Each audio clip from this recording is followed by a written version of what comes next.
Shalom warga kerajaan, di masa-masa seperti ini, keintiman dan takut akan Tuhan adalah kunci utama untuk kita mampu melewati badai. Mari bersama-sama memuji, menyembah Tuhan dan kejar kebenaran firman-Nya melalui program Christ of Victory 20 Minute Daily Devotion and Worship Session. Lewat program ini kami percaya iman Anda akan terbangun dan Anda akan menerima damai sejahtera dan anugerah-Nya yang tak terbatas ruang dan waktu. Warga kerajaan, selamat menikmati sukacita yang luar biasa dan selamat beribadah. Tuhan Yesus memberkati.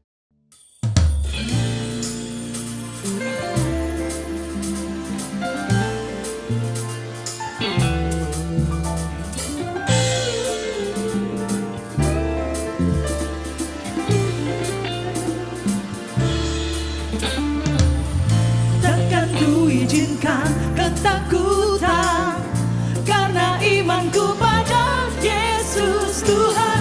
Tak ada alasan tawar harga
Shalom saudara-saudaraku, warga kerajaan Allah yang dikasihi Tuhan, yang disayangi Tuhan, dan kita ucap syukur kita bertemu lagi saat ini untuk kita bisa belajar firman Tuhan, untuk kita bisa belajar bagaimana kita hidup di dalam Roh Kudus. Dalam keadaan murid-murid pada waktu mereka itu, sebelum murid-murid itu penuh dengan Roh Kudus, kita semua tahu mereka tuh takut, bersembunyi, tidak berani. Karena mereka mengalami keadaan yang sangat-sangat menakutkan, yaitu Tuhan Yesus disalib. Sekalipun Tuhan Yesus sudah bangkit, mereka tidak bisa menghilangkan trauma, kehilangan yang mereka alami. Sehingga kita melihat bagaimana Tuhan datang pada mereka dan Tuhan berkata, Aku akan mengirim Roh Kudus. Aku akan memberikan kepada kalian Roh Kudus. Sehingga Kisah Rasul 1 ayat 8 mengatakan, kalau kamu penuh dengan Roh Kudus, kamu akan diberi kuasa menjadi saksi.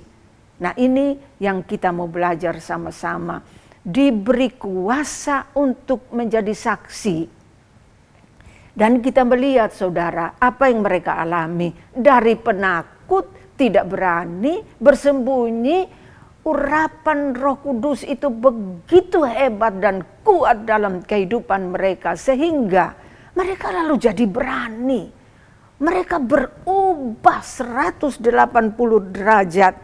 Sehingga saat itu Petrus yang sudah pernah menyangkal Yesus, yang menangis keluar dan begitu menyesal, dan dia kemudian alami jamahan Tuhan, dipenuhi oleh Roh Kudus, dia bangkit dan berkhotbah saat itu. Sekali dia berkhotbah, 3.000 orang bertobat. Bayangkan saudara, satu kali saja berkhotbah, 3.000 orang diselamatkan dan langsung dibaptis saat itu. Saya nggak tahu berapa banyak orang yang membaptiskan mereka. Kalau misalnya masuk kolam lembah pujian, pasti tidak cukup saudara, karena begitu banyak orang. Saya punya mimpi pada satu hari nanti, di mana-mana terjadi orang bertobat, sehingga orang yang melayani sudah tidak mampu lagi, tapi orang masih terus mau dibaptis, masih terus mau terima Yesus dan dibaptis. Kita rindukan hal itu saudara-saudara, dengan kita sekarang ini masuk di dalam doa rantai 24/7, terus menerus, sehingga nubuat yang sudah kita dengar itu pasti terjadi di Indonesia dan juga dimanapun saudara berada. Nah, yang kita lihat sama-sama, dari takut menjadi berani bersaksi. Lalu yang kedua, mereka punya kerinduan yang sangat luar biasa untuk berkumpul bersama-sama dalam persekutuan, berdoa. Itu tiap hari saudara, berdoa, memuji, menyembah, belajar firman Tuhan, masuk dalam perjamuan kudus. Itu tiap hari di dalam Kisah Rasul pasal 2:42 dikatakan, dan terjadilah mujizat di mana-mana, tanda-tanda dan mujizat mengikuti kehidupan mereka yang hidup kudus, yang mau cinta Tuhan, cinta firman Tuhan, suka berdoa. Orang menjadi takut karena lihat hidup mereka, lihat tanda-tanda mujizat dalam diri mereka. Dan pada ayat yang ke pasal 2 Kisah Rasul itu, pada ayat yang ke-43 dikatakan, orang-orang bukan saja berubah lalu bersekutu, baca firman, berdoa bersama-sama, juga tangan-tangan jadi terbuka. Itu roh kikir, pelit, melilit, itu semua pergi dari hidup mereka. Mereka mulai berbagi. Masing-masing datang berbagi apa yang mereka bisa beri. Bahkan kita tahu mereka menjual tanah mereka untuk bisa menolong orang-orang yang sulit pada waktu itu. Yaitu kita kenal dengan nama Barnabas, yaitu disebut anak penghiburan, yang memberi tanah dan orang berlomba-lomba untuk memberi. Saudaraku sekalian, kalau engkau sudah penuh Roh Kudus, ada Roh Kudus dalam kehidupan saudara, mari kita juga minta supaya kita terlepas daripada memikirkan diri sendiri, melepaskan diri kita daripada menggenggam semua harta milik kita. Mari kita berbagi. Mari kita berbagi, saudaraku sekalian, pada orang yang membutuhkan. Tapi juga jangan lupa, saudara tahu ada nomor rekening gereja, nomor perpuluhan, nomor persembahan. Jangan lewat begitu saja, saudaraku. Jangan biarkan. Tetapi itu berarti Tuhan mau saya dan saudara melepaskan berkat, memberikan berkat. Maka apa yang terjadi, saudaraku? Mereka itu mengalami kemurahan satu dengan yang lain luar biasa. Dan dikatakan dari keadaan yang sulit mereka alami, keadaan yang susah mereka alami, mereka lalu bergembira, bersukacita. Muka yang dulu kayak pepaya agak lonjong karena takut, karena kesedihan, muka mereka berubah jadi pepaya, jadi semangka karena mereka bersukacita di dalam Tuhan. Perbuatan Tuhan mereka alami dalam kehidupan mereka.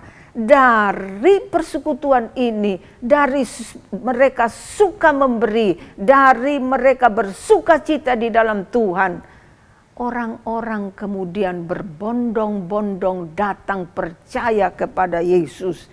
Jadi kalau muka lonjong, saudaraku, orang pasti tidak tertarik.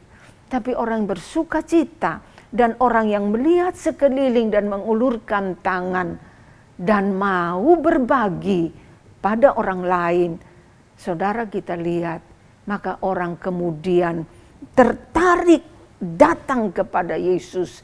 Dalam Kisah 4 ayat 4 mengatakan, saat itu terjadilah 5.000 orang bertobat. Itu baru laki-laki saja, saudara, belum wanita dan anak-anak. Sehingga kita melihat, saudaraku sekalian, perbuatan kuasa Roh Kudus yang menyertai, yang menolong, yang mengurapi mereka. Orang bisa berubah secara luar biasa. Yang terakhir, kemudian terjadi tantangan yang hebat. Petrus dan Yohanes ditangkap, masuk ke penjara, dilarang, tidak boleh lagi bicara tentang nama Yesus itu. Pada Kisah 4 ayat 21, mereka berkata, kami lebih taat sama Tuhan daripada taat sama manusia. Dan pasal 4, saudaraku, ayat 28 sampai dengan ayat 31, di situ murid-murid berdoa kepada Tuhan. Bukan supaya lepas dari masalah, supaya datanglah pertolongan, mujizat terjadi dalam kehidupan. Yang mereka doakan itu, Tuhan berikan kepada kami keberanian untuk bersaksi, berikan kepada kami hikmat, tanda-tanda dan mujizat, supaya terjadi mujizat dalam pelayanan kami ini. Dan pada waktu mereka lagi berdoa, tergoncanglah tempat itu. Mereka penuh lagi dengan Roh Kudus, dan mereka penuh keberanian bersaksi tentang nama Yesus. Dari keadaan yang tertekan dan takut, mereka punya keberanian, dan mereka akhirnya bersaksi. Kemana saja mereka pergi, mereka bersaksi tentang nama Yesus. Mereka bersaksi Dia satu-satunya Tuhan dan Juru Selamat. Sebab itu, saudaraku sekalian, kita lihat bagaimana perubahan di antara murid-muridnya dan orang-orang yang pertama pengikut Yesus di Yerusalem. Dan bagaimana mereka hadapi tantangan. Mereka tidak minta dilepaskan dari tantangan, tapi mereka diminta berdoa untuk minta kuasa, urapan Tuhan, supaya punya keberanian. Dan dengan keberanian itu mereka mohon supaya tanda-tanda dan mujizat terjadi. maka ledakan terjadi bukan saja di Yerusalem. Mereka yang terpaksa harus pergi dari Yerusalem, terjadilah jemaat-jemaat baru. Misalnya di Samaria, ada juga kemudian menjadi jemaat Antioquia. Di situ terjadi ledakan rohani kemana-mana. Dan mari kita berdoa supaya hal yang sama itu terjadi di negeri kita, terjadi di Pulau Bali, terjadi di Indonesia. Mari sama-sama kita berdoa, saudaraku. Kita angkat tangan kepada Tuhan. Terima kasih Tuhan Yesus buat firman yang sudah kami dengar. Kami ucap syukur kepada-Mu Roh Kudus, karena kami tahu Engkau berjanji berikan kami kuasa untuk kami menjadi saksi buat orang-orang lain.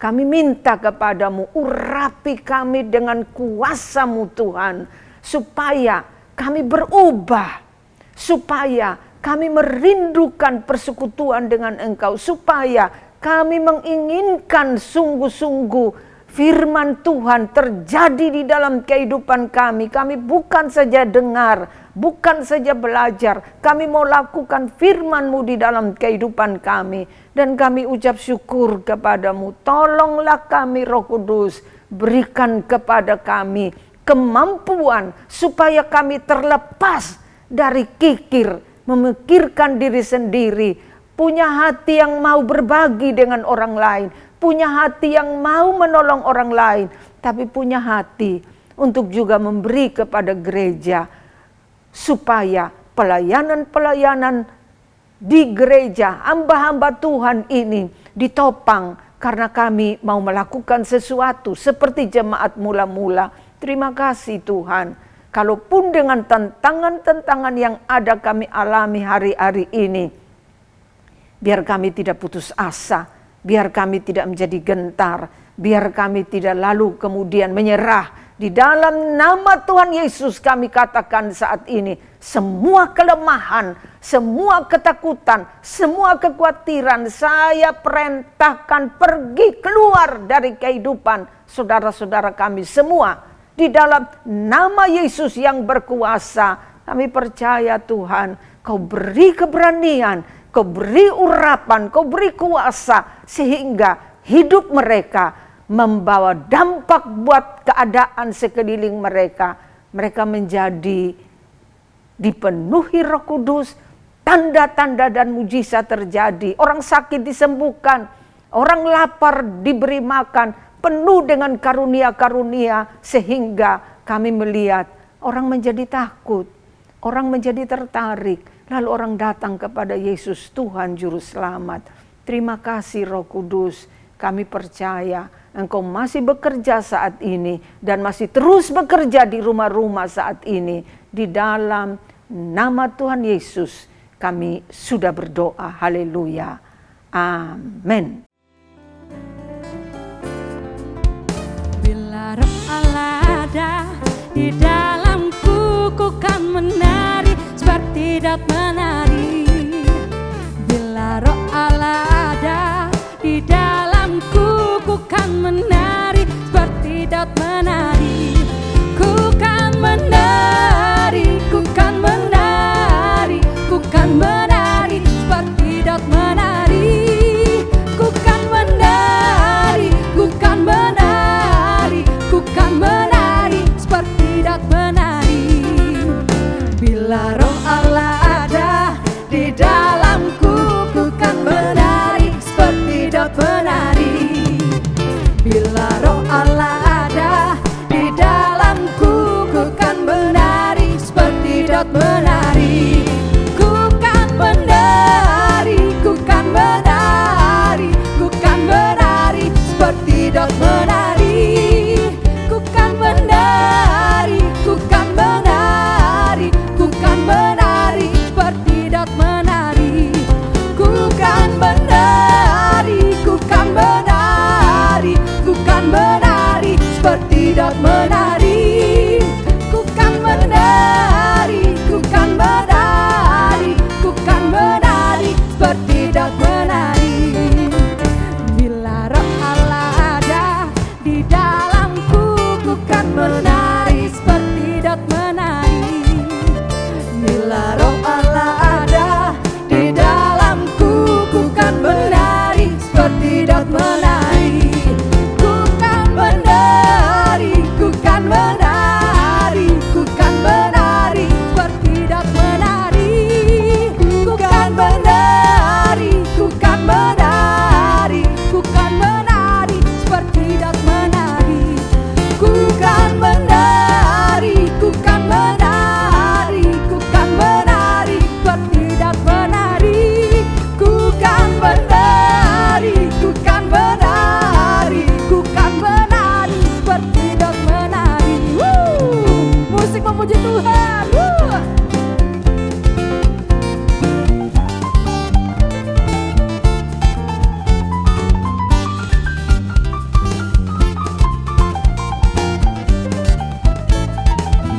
akan